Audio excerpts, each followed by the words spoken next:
T'es-tu déjà arrêté un instant pour imaginer à quoi ressemblerait ta vie si tu pouvais te détacher de ce qui est déjà arrivé et vraiment recommencer? Sans peur de te tromper, sans peur de faire confiance, sans peur de prendre des risques.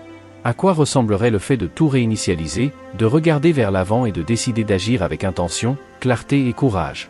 La plupart des gens portent leur passé comme s'ils définissaient leur identité. Ils portent leurs erreurs comme si elles étaient une condamnation, leurs regrets comme s'ils prouvaient une incapacité. Ainsi, ils vivent prisonniers d'anciennes versions d'eux-mêmes. Mais, et si tu comprenais quelque chose de décisif? Tu n'es pas ce qui t'est arrivé. Tu es ce que tu décides de faire à partir de maintenant. Les stoïciens le savaient. Le véritable pouvoir ne réside pas dans le contrôle de ce qui est déjà passé, mais dans la responsabilité assumée pour ce qui vient ensuite. Il ne s'agit pas d'effacer l'histoire, mais de l'utiliser comme matière première. Il ne s'agit pas de fuir l'erreur, mais de la transformer en force. Recommencer n'est pas de la naïveté. C'est une prise de position. Dans ce cheminement, tu vas découvrir des pratiques capables de t'aider à réinventer ta vie de manière profonde et réelle. Ce ne sont pas des astuces de motivation passagère, mais des principes solides pour reconstruire ton esprit, renforcer ton identité et diriger ton énergie vers ce qui compte vraiment. Car changer à l'extérieur est facile. Modifier des habitudes superficielles, promettre d'être discipliné, commencer avec enthousiasme, tout le monde peut le faire. Ce qui transforme réellement, c'est la reconstruction intérieure. Ce moment peut être celui où tu décides de laisser derrière toi ce qui ne te sert plus, les anciennes excuses, les schémas répétitifs, les croyances limitantes. Il est temps de relancer le jeu, de réécrire ton histoire et de devenir quelqu'un dont tu peux être fier. Commençons. 1. Arrête de chercher la perfection. Concentre-toi sur l'avancement. La quête de perfection peut détruire ton progrès. Elle semble positive, elle ressemble à de la discipline, à un haut niveau d'exigence. Mais, bien souvent, c'est un piège déguisé. La chorégraphe Martha Graham l'a ressenti douloureusement. Après des mois de travail intense, elle regardait ses créations et n'y voyait que des défauts. Les autres admiraient son talent, mais en elle, une voix insistait, ce n'est pas suffisant. Elle est allée jusqu'à dire qu'elle avait détruit son année. Non pas parce qu'elle avait échoué, mais parce qu'elle n'avait pas atteint un standard imaginaire. Voilà le danger du perfectionnisme, il ne t'améliore pas, il te fait croire que rien n'est jamais assez. Les personnes talentueuses en souffrent souvent davantage. Leurs exigences, qui devraient les faire avancer, finissent par les bloquer. Elles révisent trop, doutent trop, avancent moins. Le perfectionnisme est souvent une forme de paralysie. Et derrière cette paralysie, il y a quelque chose de simple, la peur. Peur d'échouer. Peur de ne pas impressionner. Peur d'être jugé. Peur de se montrer vulnérable. Mais comprends ceci, le perfectionnisme n'est pas l'amour de l'excellence. C'est la résistance à l'exposition. C'est vouloir agir seulement quand il n'y a plus de risque. Et cela n'existe pas. Les stoïciens, comme Épictète, ne cherchaient pas la perfection. Ils cherchaient le progrès. Pour eux, l'excellence naît de la constance, de petites améliorations répétées, jour après jour, malgré les erreurs et les chutes. Tu ne peux pas éviter toutes les erreurs. Mais tu peux apprendre à les réduire. Cela change tout. L'objectif n'est pas d'être impeccable. L'objectif est d'être meilleur qu'hier. Le perfectionnisme peut sembler être de l'engagement, mais c'est souvent une manière de retarder l'action. Or, la croissance exige du risque. Les idées mûrissent quand elles sont mises au monde. Les projets évoluent quand ils affrontent la réalité. Le progrès commence quand tu acceptes l'imperfection et continues malgré tout. Avancer demande du courage. Le courage d'accepter tes limites. Le courage de terminer quelque chose, même imparfait. Accepter que tu ne seras jamais parfait n'est pas une faiblesse. C'est une libération. Le mouvement est plus puissant que l'obsession. L'apprentissage vaut plus que l'approbation. La progression constante construit plus que des éclairs de génie isolés. Grandir, ce n'est pas atteindre un idéal. C'est marcher vers lui, chaque jour. 2. Développe la compétence la plus rare, la concentration. S'il existe une capacité capable de transformer ta vie, c'est celle de te concentrer. Ce n'est ni le talent, ni la motivation, ni l'inspiration. C'est l'attention. Aujourd'hui, ton attention est constamment sollicitée, notifications, messages, vidéos, emails, inquiétudes, comparaisons. Ton esprit saute d'un stimulus à un autre sans jamais aller en profondeur. Et cela a un coût énorme. La concentration est devenue rare. Et ce qui est rare devient précieux. Marc Aurèle l'exprimait clairement, concentre-toi sur chaque instant. Fais ce qui est devant toi avec précision, sérieux et justice. Ce n'est pas faire 1000 choses. C'est bien faire celle qui est là. Une attention fragmentée ne construit rien de solide. Et contrairement à ce que l'on croit, le manque de concentration ne vient pas seulement du bruit extérieur. Il vient aussi du bruit intérieur, pensées inachevées, conversations en suspens, inquiétudes persistantes. Le chercheur Cal Newport montre que les plus grandes réalisations humaines naissent de périodes de concentration profonde et ininterrompue. Ce n'est pas l'intensité dispersée qui crée de la valeur. C'est la profondeur soutenue. Même dans le tumulte de Rome, Sénèque affirmait qu'il avait appris à protéger son esprit des distractions. Le monde peut être bruyant, mais si ton esprit reste stable, il n'y a pas de véritable perturbation. C'est cela, le vrai pouvoir, non pas contrôler le monde, mais diriger ton attention. Car là où va ton attention, ta vie suit. La concentration ne naît pas naturellement. Elle se construit. La méditation aide. L'écriture aide. Le silence aide. Mais surtout, aide la décision consciente de faire une seule chose à la fois, avec une présence réelle. Tu ne seras pas parfait dans cet exercice. Personne ne l'est. Mais comme tout entraînement, plus tu pratiques, plus tu progresses. Avec le temps, ta capacité à apprendre, produire et vivre se transforme. Être pleinement là où tu es paraît simple. Pourtant, c'est devenu rare. Et c'est précisément pour cela que cela a tant de valeur. Dans les prochains jours, essaie quelque chose de simple. Lorsque tu fais quelque chose, sois entièrement présent. Sans distraction. Sans fuite. Sans division. Car celui qui maîtrise son attention maîtrise sa vie. Libère-toi des vices qui te gouvernent en silence. Sénèque a lancé un défi qui traverse les siècles, direct et dérangeant. Montre-moi un homme qui ne soit pas esclave.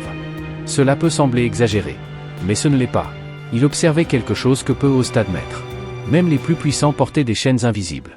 Beaucoup dominaient des territoires, des richesses, des personnes, mais étaient eux-mêmes dominés par l'angoisse de tout perdre, par la peur constante, par le besoin de tout contrôler. Pour Sénèque, la véritable esclavage n'était jamais physique. Elle était mentale. Il disait, l'un est esclave du plaisir, un autre de l'argent, un autre de la colère, un autre de l'ambition. Et si tu es honnête avec toi-même, tu verras que la vraie question n'est pas « suis-je esclave ?», mais « de quoi suis-je esclave ?» Nous sommes esclaves de l'approbation, de la validation, d'espoirs illusoires, de la peur d'être laissés derrière. Esclaves de petites récompenses rapides qui offrent un plaisir immédiat, puis exigent un prix silencieux. Le chemin vers la liberté commence par un acte qui demande du courage, reconnaître ses propres chaînes. Car tant que tu ne nommes pas ce qui te domine, tu continueras d'appeler « habitude » ce qui est déjà une dépendance. Observe attentivement. Cela peut être ce café dont tu crois ne pas pouvoir te passer. Cette cigarette devenue un appui émotionnel. Ce téléphone que tu consultes toutes les quelques minutes, comme si quelque chose d'urgent allait arriver. Cela peut être l'obsession des jeux, des paris, des promesses d'argent facile, en croyant que la prochaine tentative changera tout. Tout ce qui contrôle ton esprit contrôle ta vie. Si tu ne peux pas t'abstenir, alors tu ne choisis pas. Tu réagis. Et voici la partie la plus difficile, ce n'est pas l'habitude qui te définit, c'est ton incapacité à lui dire non. La dépendance est un transfert silencieux de pouvoir.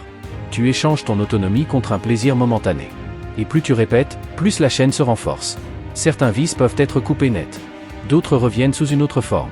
Certains arrêtent de fumer et deviennent esclaves du travail. D'autres abandonnent l'alcool et se perdent dans des compulsions numériques. La forme change. Mais la logique reste la même, la fuite. Les stoïciens comprenaient une chose essentielle, la liberté n'est pas faire ce que l'on veut. C'est pouvoir ne pas le faire. Tant qu'il existe quelque chose que tu ne peux pas abandonner, il existe une limite invisible qui freine ta grandeur. Car la grandeur exige la maîtrise. Et la maîtrise exige une abstinence consciente. Peu importe que l'habitude soit socialement acceptée. Si elle gouverne tes décisions, elle te gouverne. Alors fais de cette année une vraie rupture. Pas symbolique. Pas superficielle. Décide de ne plus être esclave de ce qui t'affaiblit. Commence maintenant. Pas demain. Ta liberté n'est pas un concept philosophique. C'est une pratique quotidienne.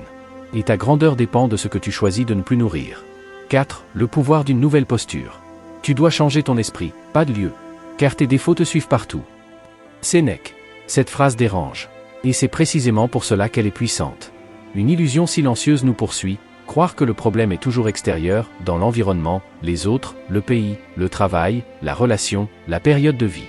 Mais Sénèque tranche cette illusion avec précision.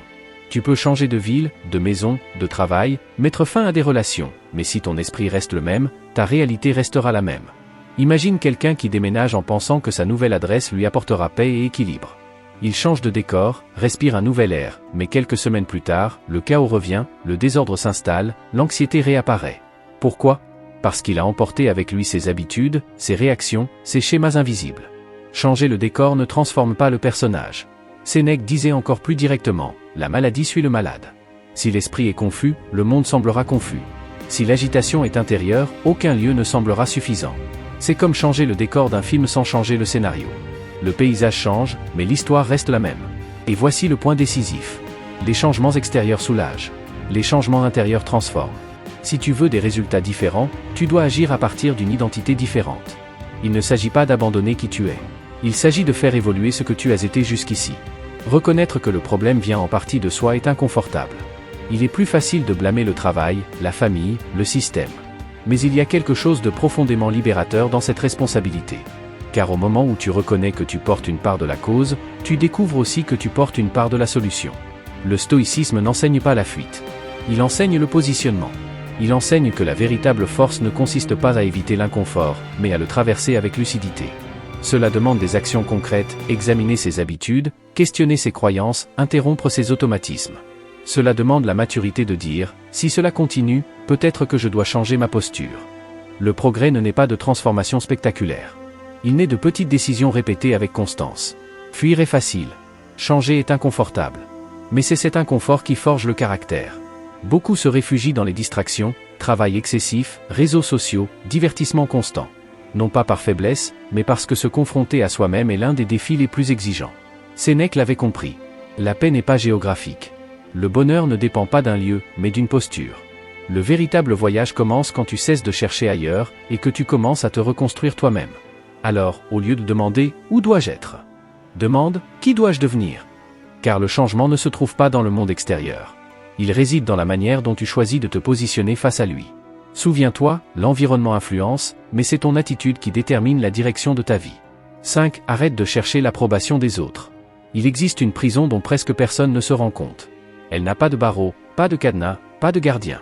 Et pourtant, elle contrôle ta posture, tes paroles, tes rêves, et même ton identité. Elle s'appelle le besoin d'approbation. Combien de fois t'es-tu ajusté pour être accepté ?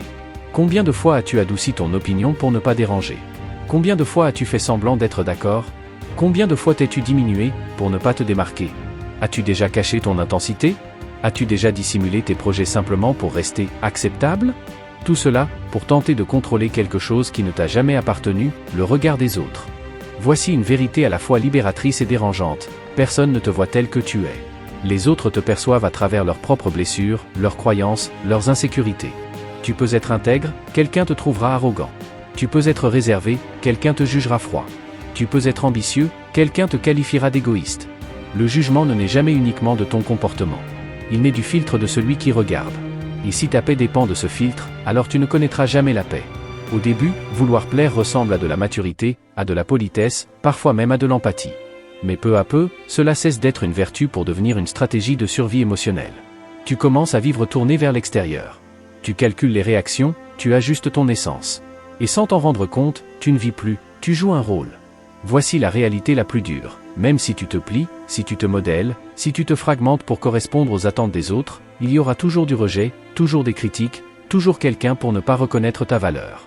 Parce que cela n'a jamais été vraiment à propos de toi. Cela a toujours été à propos du regard instable de celui qui observe. Chercher à contrôler l'opinion des autres, c'est comme essayer d'attraper le vent avec les mains. Plus tu forces, plus il t'échappe. Et pendant que tu t'épuises, tu te perds. Épictète l'exprimait clairement, celui qui vit pour plaire vit dans l'esclavage. Et il n'existe pas d'esclavage plus dangereux que celui qui ressemble à un choix. Chaque fois que tu laisses quelqu'un d'autre définir ta valeur, tu externalises ton identité. Tu délègues ton importance à quelqu'un qui ne connaît ni tes luttes, ni ton histoire. Peu à peu, tu commences à vivre en quête d'applaudissements. Et vois le prix, le besoin d'approbation ne limite pas seulement tes actions. Il érode ton identité. Vivre pour plaire est le chemin le plus rapide pour te perdre toi-même.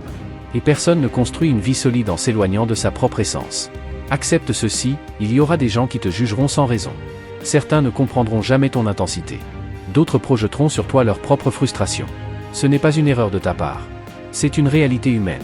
Mais il y aura aussi ceux qui reconnaîtront ta vérité sans que tu aies besoin de te réduire. Et ces connexions n'apparaissent que lorsque tu cesses de te diminuer. Alors, cesse de t'incliner devant les attentes des autres. Cesse de chercher une validation qui ne te complétera jamais. Car, au final, la seule approbation qui soutient ta force, ta paix et ton identité est celle qui naît lorsque tu te regardes et que tu sais que tu ne t'es pas trahi. Et celle-là, personne ne peut te la retirer. 6. Définis une direction. Il y a pire que se tromper de chemin, marcher longtemps sans savoir où tu vas. Sénèque écrivait « Aucun vent n'est favorable à celui qui ne sait pas où il va ». Cette phrase ne parle pas de navigation. Elle parle de vie dispersée. Tu peux être occupé. Tu peux faire des efforts. Tu peux vouloir progresser. Mais sans direction claire, tout devient dispersion. Une énergie sans orientation se transforme en fatigue. Un mouvement sans but devient frustration. Alors voici une proposition simple, mais profondément transformatrice. Choisis un mot. Un seul mot qui représente la personne que tu décides de devenir. Pas un objectif extérieur. Pas un résultat financier. Pas une attente d'approbation. Un principe. Comme certains définissent une intention avant une pratique, comme d'autres répètent un mantra, les stoïciens utilisaient des repères intérieurs, des vertus à incarner. Marc Aurèle cherchait à être honnête, modeste, direct, coopératif. Il ne se demandait pas « que vont penser les autres ?» mais « comment agir en accord avec ce que j'ai choisi d'être ?» Voilà la différence. Choisir un mot, c'est choisir une direction. C'est fixer un cap dans l'obscurité. Dans le chaos, dans l'excès de choix, dans la distraction permanente, ce mot devient une ancre. Il réduit le bruit, clarifie les décisions, organise ton énergie. Si ta vie manque d'intensité, peut-être que ton mot est présence. Si tu es dispersé, peut-être est-ce discipline. Si tu agis par impulsion, peut-être est-ce tempérance. Si tu fuis ce qui compte, peut-être est-ce courage. Ce mot ne change pas ta vie par magie. Mais il change ton attention. Et une attention répétée transforme tes comportements. Des comportements répétés façonnent ton identité. Et ton identité façonne ton destin. Alors réfléchis sérieusement. Qui veux-tu devenir? Quel défi évites-tu? Où échoues-tu encore et encore? Choisis un mot qui te pousse, qui te dérange un peu, qui te confronte. Puis rends-le impossible à ignorer. Écris-le. Affiche-le. Garde-le visible. Car ce que tu vois chaque jour finit par te transformer. Fais de ce mot le filtre de tes décisions. Avant d'agir, demande-toi, est-ce aligné avec la personne que j'ai choisi d'être? Si la réponse est non, ajuste. Si la réponse est oui, avance. Ne vis plus en réaction. Vis avec direction. Choisis ton mot. Choisis ton cap. Et laisse cette décision réorganiser ton esprit, ton énergie et ton identité. Car lorsque tu sais où tu vas, même les vents contraires cessent d'être des obstacles et deviennent une force. 7. Pratique la discipline. La vie que tu mènes aujourd'hui n'est pas le fruit du hasard, ni de la chance, ni d'un manque d'opportunités. Elle est le reflet direct du niveau de discipline que tu maintiens lorsque personne ne regarde. Et cette idée peut déranger. Car il est plus confortable de croire qu'il te manque du temps, du soutien, de la reconnaissance ou de la motivation. Mais la vérité est plus simple et plus exigeante, les résultats ne respectent pas les intentions, ils respectent la constance. Pendant longtemps, tu as peut-être vu la discipline comme une contrainte. Comme quelque chose de rigide, presque étouffant. Comme si être discipliné signifiait vivre sans légèreté. Mais c'est une erreur. L'indiscipline n'est pas la liberté. L'indiscipline, c'est la dépendance à l'impulsion. C'est agir selon ce que tu ressens sur le moment. Commencer quand tu es motivé, et abandonner dès que cela devient difficile. Promettre sous l'émotion, et renoncer face à l'inconfort. Ce n'est pas la liberté. C'est de la fragilité. Les stoïciens l'avaient compris. La liberté ne consiste pas à faire ce que l'on veut, mais à ne pas être esclave de ce que l'on ressent. Épictète enseignait que celui qui ne se gouverne pas lui-même sera gouverné par les circonstances. Et les circonstances n'ont aucun engagement envers ta croissance. La discipline n'est pas une rigidité excessive. C'est un alignement. C'est le pont entre la personne que tu es aujourd'hui et celle que tu dis vouloir devenir. Sans discipline, tes objectifs restent des désirs fragiles. Avec elle, tes désirs deviennent des constructions. Imagine ton esprit comme un cheval puissant. Si tu ne tiens pas les rênes, il part dans toutes les directions. Il cherche le plaisir immédiat, évite l'effort, fuit l'inconfort, et tu passes ta vie à tourner en rond. La discipline, c'est tenir les rênes. C'est te lever quand tu n'en as pas envie. Continuer quand l'enthousiasme disparaît. Faire ce qui doit être fait, même quand personne n'applaudit. Et voici le point décisif, la discipline ne réduit pas ta liberté. Elle construit ta liberté future. Chaque choix difficile que tu tiens aujourd'hui supprime une limitation demain. Chaque impulsion maîtrisée renforce ton identité. Chaque engagement respecté consolide l'image d'une personne fiable. Car au fond, la discipline ne concerne pas seulement les tâches. Elle concerne ton identité. Lorsque tu tiens les promesses que tu te fais, tu renforces le respect que tu as pour toi-même. Lorsque tu les brises, encore et encore, tu fragilises ta propre confiance. Et personne ne construit une grande vie en doutant constamment de lui-même. Si tu veux des résultats différents, il te faut des standards différents. Pas une motivation passagère. Pas des élans émotionnels. Mais une pratique quotidienne, répétée, même lorsque c'est inconfortable.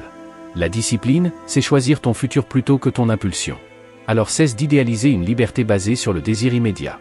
La vraie liberté naît lorsque tu maîtrises tes désirs, contrôles tes réactions et assumes tes décisions. Car au final, soit tu contrôles tes impulsions, soit ce sont elles qui contrôlent ta vie. 8. Le projet, c'est toi.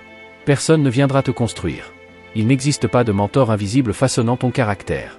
Il n'existe pas de destin organisant tes décisions. Il n'existe pas de hasard en train de polir ta discipline. Si quelque chose doit être sculpté dans ta vie, ce sera par tes choix. Épictète l'exprimait avec clarté. La matière première d'une vie bonne et excellente, c'est ta raison. Ton corps appartient au médecin. La terre appartient au cultivateur. Mais ton esprit t'appartient. Cela signifie que la ressource la plus précieuse de ta vie n'est pas à l'extérieur. Elle est en toi. Ton esprit est l'atelier. Ta raison est l'outil. Et ton caractère est l'œuvre en construction. La question est simple. Traites-tu cela avec le sérieux que cela mérite? Car chaque pensée répétée renforce une identité. Chaque décision reportée crée un schéma.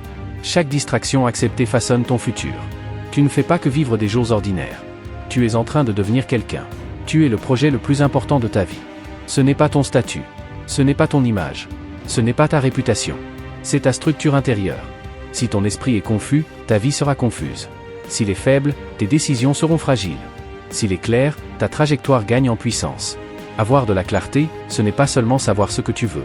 C'est accepter que tu dois devenir capable de le soutenir. Beaucoup désirent le succès, la discipline, le respect, la stabilité. Mais peu comprennent que cela exige une construction intérieure cohérente. Et toute construction exige de l'intention. Apprendre à dire non est l'un des outils les plus puissants de cette construction. Chaque non bien posé protège ton attention. Chaque limite claire préserve ton énergie. Chaque priorité respectée renforce tes décisions. Sans cela, tu vis en réaction. Avec cela, tu commences à construire. Mais vouloir changer ne construit rien. Une intention sans action n'est qu'une illusion confortable. Ce qui transforme, c'est l'action dirigée, petite, répétée, consciente. Une action guidée par un principe, non par une émotion passagère. Pense comme un architecte de ton propre esprit. Un architecte ne construit pas au hasard. Il définit une structure, calcule des fondations, élimine le superflu. Si les bases sont fragiles, tout s'effondre. Et si ta base mentale est instable, ta vie le sera aussi. Tu es ce projet. Et chaque jour, tu poses une pierre, ou tu en retires une. Ne délègue pas cette responsabilité. Ne laisse pas ton état d'esprit dépendre de ton humeur, des opinions extérieures ou des circonstances. Considère ton esprit comme ta ressource la plus précieuse. Dirige tes pensées. Choisis tes priorités. Protège ton attention. Car, au final, ce que tu construis à l'intérieur de toi est ce qui soutiendra tout ce qui viendra de l'extérieur. Et s'il y a une chose qui mérite ton engagement total, ce n'est pas le monde autour de toi. C'est la personne que tu es en train de devenir.